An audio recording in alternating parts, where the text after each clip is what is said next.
Absolute cinema সত্যিকারের। মানে গত দুদিন ধরে যেটা ঘটলো, মানে আমি শকড, এবং আমি কি বলবো কি না বলবো আমি সত্যি কিছু বুঝতে পারছিলাম না। কারণ আমি যেটা বিশ্বাস করছিলাম যে আমাদের মুখ্যমন্ত্রী মমতা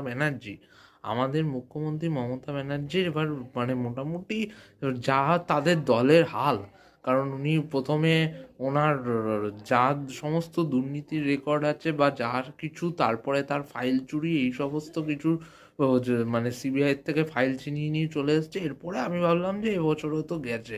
ও বাবা, না তাও না, এই বছরও তার মানে মনে হচ্ছে না যাবে, 2026-এও মনে হচ্ছে না তৃণমূল যাবে। জানি না কত আসন পাবে, হয়তো 100-150, হয়তো কোনো রকমে হয়তো হলেও হয়তো এই বছর থাকবে। যাই হোক, আমি আমি এটা তো বলতে আসিনি। আমি যেটা বলতে এসেছি, এই যে উনি সুপ্রিম কোর্টে সওয়াল করলেন, তাও উনি ভুলভাল ইংরেজিতে বললেন, সেটা বড় কথা নয়। উনি সুপ্রিম কোর্টে সওয়াল দেখিয়েছেন, কারণ আমরা তো আর অতটা ক্ষমতা নেই যে আমাদের সুপ্রিম কোর্টে যেতে হবে বা আমাদের যে কথা সুপ্রিম কোর্ট শুনবে সেখানে উনি একজন প্রতিনিধি হয়ে গেছেন। এটা খুবই ভালো খবর, এটা ভালো খবর। এটা শুনে খুব ভালো লাগলো যে উনি বাঙালির পাশে দাঁড়াচ্ছেন।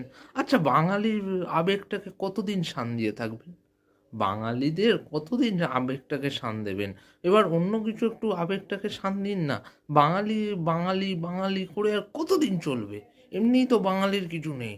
বাঙালিদের এমনিই আপনারা বাঙালিদের শেষ করে দিয়েছেন। আপনাদের সরকারে থাকাকালীনই বাঙালিরা শেষ হয়েছে সবচেয়ে বেশি। সিপিএম জমানা শেষ হয়েছে, সেটা মানছি, কিন্তু আপনাদের সরকারের জামানায়ও বাঙালিরা সবচেয়ে বেশি শেষ হয়েছে। বাঙালিরা চলে যাচ্ছে ব্যাঙ্গালোর, কেউ যাচ্ছে মুম্বাই, কেউ যাচ্ছে চেন্নাই, কেউ যাচ্ছে দিল্লি, কেউ যাচ্ছে সমস্ত অন্যান্য রাজ্যে চলে যাচ্ছে। তাহলে আপনারা বাঙালির কথা ভাবলেন কি করে? বাঙালির কথা ভাবেন কখন? বাঙালি অস্মিকার কথা ভাবেন বা কখন? আর আমার খুব ভালো লাগতো যদি আপনি এই যে সওয়ালটা করলেন গিয়ে সুপ্রিম কোর্টে, খুব ভালো করেছেন। সবাই যে ঠিকঠাক ইংরাজি বলবে একদম সেটা তো নয়। আপনি সওয়াল করেছেন। আমার আরও ভালো লাগতো যদি আপনি ওই 26,000 চাকরি বাতিল, সেটা নিয়ে আপনি যদি পাল্টা সুপ্রিম কোর্টে কেস করতেন যে হ্যাঁ, 26,000 চাকরি বাতিল হয়েছে, আমি তার বিরুদ্ধে গিয়ে আমি কেস করব। আমি সেই 26,000 চাকরির মধ্যে আমি যোগ্যদেরটা অন্তত আটকাবো, যোগ্যদের চাকরি যেন বাতিল না হয় সেটার জন্য আমি আটকাবো। এইটা আপনি করেননি। এইটা আপনি করলে আমার মনে হয় আমরা আপনাকে স্যালিউট করতাম, আমরা আপনাকে নমস্কার করতাম, বা আমরা আপনাকে সমর্থন করতে পারতাম। যেটা আপনি করেননি, সেটা করেননি। এইটা শুধুমাত্র আপনি লোক দেখানো, ভোট প্রচারের জন্য এই সমস্ত কাজকর্ম করেছেন।